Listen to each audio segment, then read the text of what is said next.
ऐसा है कि ये एफएसएसएआई के लोगों को बताया गया है कि ये उन्हीं को करना है। ये बाकी हर आदमी जाकर इस चीज को नहीं करेगा, एफएसएसएआई के लोग इसको करेंगे और वो क्यूआर कोड दे रहे हैं जिसको आप जैसे ही क्लिक करेंगे यू कैन सी कि कौन है वेंडर या कौन है होटल का ओनर। ये हर आदमी की ये जिम्मेदारी है, हर आदमी का ये अधिकार क्षेत्र नहीं हो सकता है, ये सिर्फ एफएसएसएआई के लोगों को इंश्योर करना है। कांवड़ यात्रा पर शासन प्रशासन सख्त, होटल ढाबों की जांच सिर्फ खाद्य सुरक्षा विभाग करेगा, अन्य किसी को नहीं अनुमति। कांवड़ यात्रा को शांतिपूर्ण और सुरक्षित बनाने के लिए प्रशासन ने कमर कस ली है। मेरठ पहुंचे उत्तर प्रदेश के मुख्य सचिव मनोज कुमार सिंह और डीजीपी राजीव कृष्ण ने साफ कहा कि ढाबों और होटलों की जांच करने का अधिकार सिर्फ खाद्य सुरक्षा विभाग के पास होगा। कोई संगठन या समूह इस बहाने पहचान पूछने या माहौल बिगाड़ने की कोशिश करेगा तो पुलिस सख्त कार्रवाई करेगी। मुख्य सचिव ने बताया कि यात्रा मार्ग पर बिजली के खंभों की सुरक्षा, गड्ढा मुक्त सड़कें, शिविरों में भोजन पानी की व्यवस्था और सीसीटीवी निगरानी अनिवार्य होगी। केवल 10 फीट ऊंची और 12 फीट चौड़ी डाक कांवड़ को अनुमति दी जाएगी। डीजीपी ने कहा कि 5 राज्यों यूपी, उत्तराखंड, दिल्ली, हरियाणा और राजस्थान के अधिकारियों का व्हाट्सएप ग्रुप बनाकर 24 घंटे निगरानी की व्यवस्था की गई है। कांवड़ मार्ग पर हर 1 किलोमीटर पर एक दरोगा और 4 सिपाही तैनात रहेंगे। मुख्य सचिव ने महिला कांवड़ियों की निजता का विशेष ध्यान देने, हर ढाबे पर क्यूआर कोड अनिवार्य रूप से लगाने, डीजे की ऊंचाई और ध्वनि मानक के अनुसार होने, ट्रेन की छत पर सफर पर रोक, रूट डायवर्जन 10 जुलाई से आदि महत्वपूर्ण निर्देश दिए। मुख्य सचिव और डीजीपी ने औघड़नाथ मंदिर पहुंचकर पूजा अर्चना की और यात्रा मार्ग की सुरक्षा व्यवस्था का भी निरीक्षण किया। मेरठ में पुलिस अधिकारियों के लिए नए ऑफिसर मैस का उद्घाटन भी किया गया और रुद्राक्ष का पौधा लगाया गया।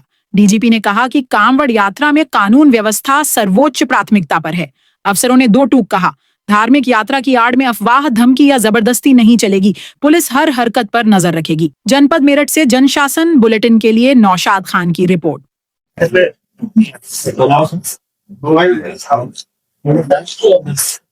11 तारीख से 23 तारीख के बीच में ये इस बार सावन के महीने में कांवड़ की यात्रा चलेगी और आज जी साहब के साथ हम लोगों ने दिल्ली, हरियाणा, राजस्थान और यूपी के जो संबंधित मंडल और जिले के लोग और जो संबंधित डिपार्टमेंट है उनके साथ ये बैठक और फोर्स के डिप्लॉयमेंट से लेकर रास्ते में जो सैनिटेशन और जो कांवड़ यात्री हैं उनको फैसिलिटेट करने के लिए पानी के पीने की अच्छी व्यवस्था हो, सफाई की व्यवस्था हो और उनके खाने की व्यवस्था हो, जो शुद्धता के साथ, चाहे वो शिविर लगे या जो होटल्स हो या जो वेंडर उनके यहाँ अच्छी व्यवस्था रहे, इसके बारे में रिव्यू किया गया।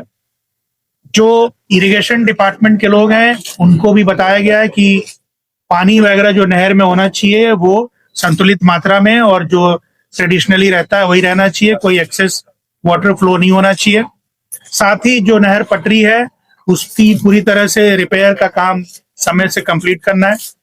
पीडब्ल्यूडी और एनएचआई के लोगों को भी बताया गया कि जो सड़क उनके कार्य क्षेत्र के पड़ते हैं उनकी रिपेयर समय से पूरा हो जाना चाहिए। लगभग 700 किलोमीटर सड़कें इन्होंने आइडेंटिफाई की हैं, उसमें से 25 किलोमीटर के आसपास ऐसा है जिसका रिपेयर का काम बाकी है, जो एनएचआई और पीडब्ल्यूडी के लोगों ने 2-3 दिन में प्रॉमिस किया है कि वो पूरा करेंगे। हम लोगों ने जो अभी तक अलग अलग कारणों से घटनाएं होती रही हैं उनकी भी समीक्षा की गई और ये देखा गया कि बिजली के तार की वजह से इलेक्ट्रोक्यूशन की जो बातें होती हैं, आग लगने की जो बात होती है शिविर वगैरह में, तो उनके बारे में भी जो इलेक्ट्रिसिटी डिपार्टमेंट के ऑफिसर्स थे उनको बताया गया है कि वो ये सुनिश्चित करेंगे कि कहीं भी इस तरह का हैंगिंग या सैगिंग तार नहीं हो बिजली का जिसकी वजह से इलेक्ट्रोक्यूशन हो। जो पोल्स हैं, ट्रांसफॉर्मर्स हैं, वो प्रॉपर्ली कवर्ड और बैरिकेडेड होने चाहिए ताकि उससे कोई दिक्कत नहीं हो। एफएसएसएआई के लोगों को बताया गया है कि जो परमानेंट होटल्स हैं, जो टेम्पररी ढाबे हैं, जो शिविर लगते हैं या जो वेंडर्स हैं, ये सभी कैटेगरी के लोगों के साथ मिलकर और इनको हाइजीन के बारे में भी ट्रेन करेंगे और ये भी बताएंगे कि कैसे शुद्ध वेजिटेरियन खाना उपलब्ध कराया जा सकता है, इसके बारे में भी फैसिलिटेशन होना चाहिए, ये इनको बताया गया है।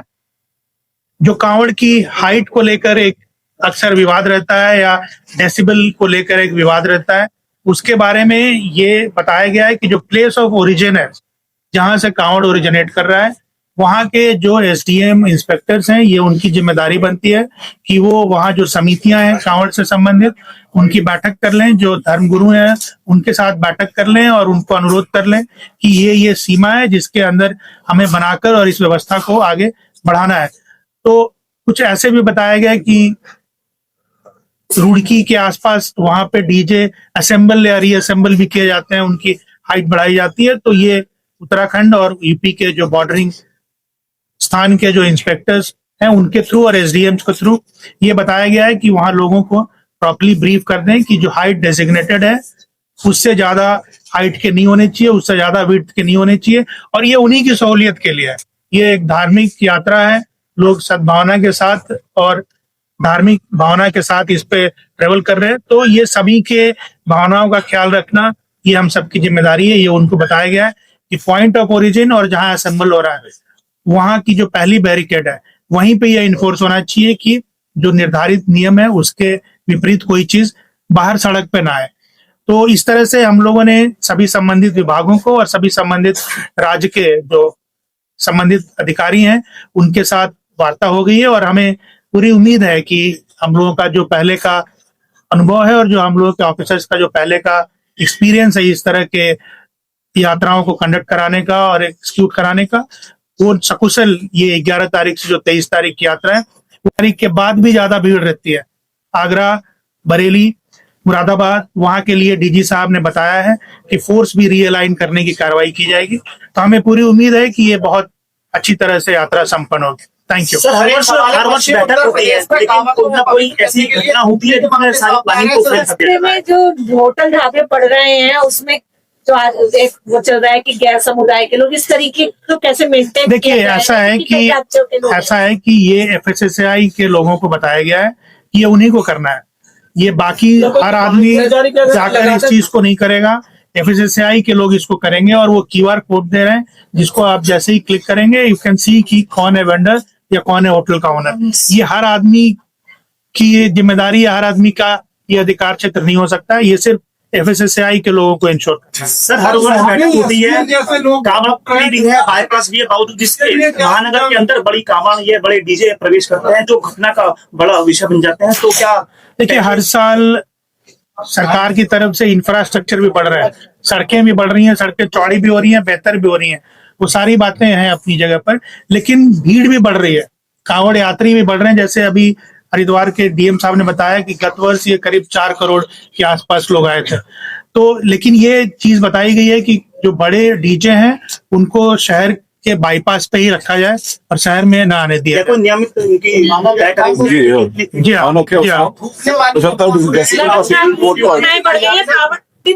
ये उम्मीद की मतलब 4 करोड़ गत वर्ष थी, तो इस वर्ष अधिक ही होगी, उससे ज्यादा ही होगी इस बार। सर ये बताइए सर, आपने रोड्स को लेकर पूरी तैयारियां कर ली है, लेकिन बहुत से कांवड़ बताया गया है ये स्ट्रिक्टली इन्फोर्स किया जाना है कि ट्रेन की छत पर कोई नहीं जाएगा और रेलवे स्टेशन पे पूरी अच्छी व्यवस्था बनाकर रखी जाएगी, चाहे वो खान पान की हो या सेफ्टी सिक्योरिटी की हो, ये उनको अच्छी तरह से बता दिया गया है। बसेस बसेस का और डीजे का जो हाइट असेसमेंट होता है ट्रैफिक का, हर साल का हमारे पास डेटा भी रहता है, उस हिसाब से बंद किए गए हैं।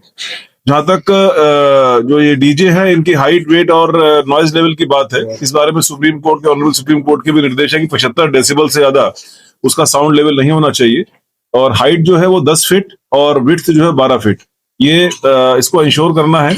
और इसके लिए जहां पर भी असेंबल होते हैं, ये मुजफ्फरनगर से रुड़की तक, रुड़की से मुजफ्फरनगर तक के जो एरिया है वहां पर ये असेंबल होने की बात जानकारी में आई है। तो जो भी इसके कंसर्न्ड प्रतिष्ठान है जहां पर ये असेंबल किए जाते हैं, ये उनकी व्यक्तिगत जिम्मेदारी भी फिक्स की जा रही है कि अगर कहीं पर इस तरह की कोई गाड़ी होती है जो फर्स्ट पॉइंट पर, जैसे चीफ सेक्रेटरी साहब ने कहा है, तो वहीं पर उसको उसके खिलाफ भी कार्रवाई और जिसने असेंबल किया उसके खिलाफ भी कार्रवाई की जाए। इसके लिए सभी कांवड़ संघों के साथ संवाद हमारे अधिकारी कर रहे हैं, उनको इसकी उपयोगिता के बारे में, इसके महत्व के बारे में और इसके इम्पोर्टेंस के बारे में उनको अवगत किया जा रहा है। लगातार संवाद स्थापित करते हुए इसको एनफोर्स कराया जाएगा, ऐसा सभी अधिकारियों को बताया गया। कंपटीशन अक्सर होता है, वो पॉइंट भी आया है, और वो पॉइंट भी आया है। इसमें करीब 14-15 लोगों के नाम आए हैं या डिटेल्स आए हैं, तो उनको भी ये निर्देश दिए जाएंगे कि ये कंपटीशन की भावना नहीं है, भक्ति की भावना है। ये भक्ति का एक लोगों की आस्था का एक विषय है जिसमें लोग कांवड़ लेकर आते हैं। कि कोई आपस में कंपटीशन नहीं जिसकी वजह से लोगों की जान चली जाए या लोगों को असुविधा हो। इसी तरीके से कुछ इस तरह की बात भी आई थी कि जो ये डाक कांवड़ में भी कोई रेस या उस तरह की बात होती है, तो अगेन सेफ्टी, सिक्योरिटी और आस्था, ये तीनों चीज मुद्दे मेन है। और इसके लिए जो इस प्रकार के आयोजन होते हैं उस पर उनको एडवाइस किया जाएगा इस पर।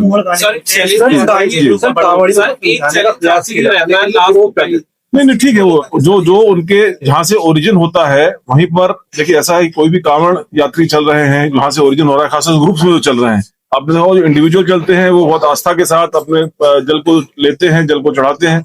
कुछ ग्रुप्स ऐसे होते हैं जो इस प्रकार की संकल्पता करते हैं, तो जो उनके इंचार्जेस हैं उनको आइडेंटिफाई करके उनको एडवाइस किया जाएगा। और कांवड़ पटरी मार्ग पर आप लोग गए, वहां पर क्या व्यवस्थाएं आप लोगों ने देखी और क्या कुछ अभी बाकी है? अभी चीफ साहब ने बताया कि करीब 25 किलोमीटर का पीडब्ल्यूडी का मार्ग, एनएचएआई का मार्ग पर कार्य चल रहा है। बाकी लगातार हमारे अधिकारी भ्रमणशील हैं, जहां जहां पर भी आवश्यकता अनुसार व्यवस्था की जरूरत पड़ेगी वो व्यवस्था कराई जाएगी। और बहुत ही अच्छी व्यवस्था के साथ, पूरे आस्था के साथ, पूरी श्रद्धा के साथ लोग इस कांवड़ में यात्रा कर सके और आगे का अपना जो जल है वो चढ़ा सके शिवालयों पर, इसकी व्यवस्था की जाएगी। महिला कांवड़ियों की संख्या लगातार बढ़ रही है, तो उनके लिए कोई विशेष व्यवस्था की गई है? महिला कांवड़ियों के लिए जो कैंप्स हैं उनमें विशेष व्यवस्था की गई है। उसमें अलग से उनके जो सेग्रीगेटेड पोर्शंस भी बनाए गए हैं जिससे कि उनकी निजता में और प्राइवेसी में कोई खलल ना हो। और बाकी भी जो रिक्वायरमेंट्स है महिला कांवड़ियों की, उसके लिए हमारे अधिकारियों ने उनसे वो सभी कैंप से व्यवस्था कराई है। शॉप को लेकर भी कोई आपकी नहीं, कांवड़ पटरी मार्ग की दूसरी साइड जो बननी सर ये बताइए सर, वो अगले साल के पहले तैयार हो, वो अगले साल के पहले वो तैयार हो। बहुत ज्यादा हेक्टिक फीस करते हैं डाक कांवड़ सर, तो उसके लिए क्या डिफरेंट रूट कुछ बनाया गया है? डाक कांवड़ के विषय में चर्चा हुई है और उसमें जो डाक कांवड़ अधिकतर हरियाणा से आते हैं, हरियाणा के अधिकारी यहाँ मौजूद थे और हरियाणा और उत्तर प्रदेश के जो कुछ पार्ट है वहां से डाक कांवड़ आते हैं, तो वो उनको भी बताया गया है। तो डाक कांवड़ का बेसिकली उनका एक निर्धारित समय के अंदर उनको वहां पहुंचना होता है, तो उसमें कोई सेफ्टी कॉम्प्रोमाइज ना हो इस विषय में विशेष ध्यान रखा जाएगा।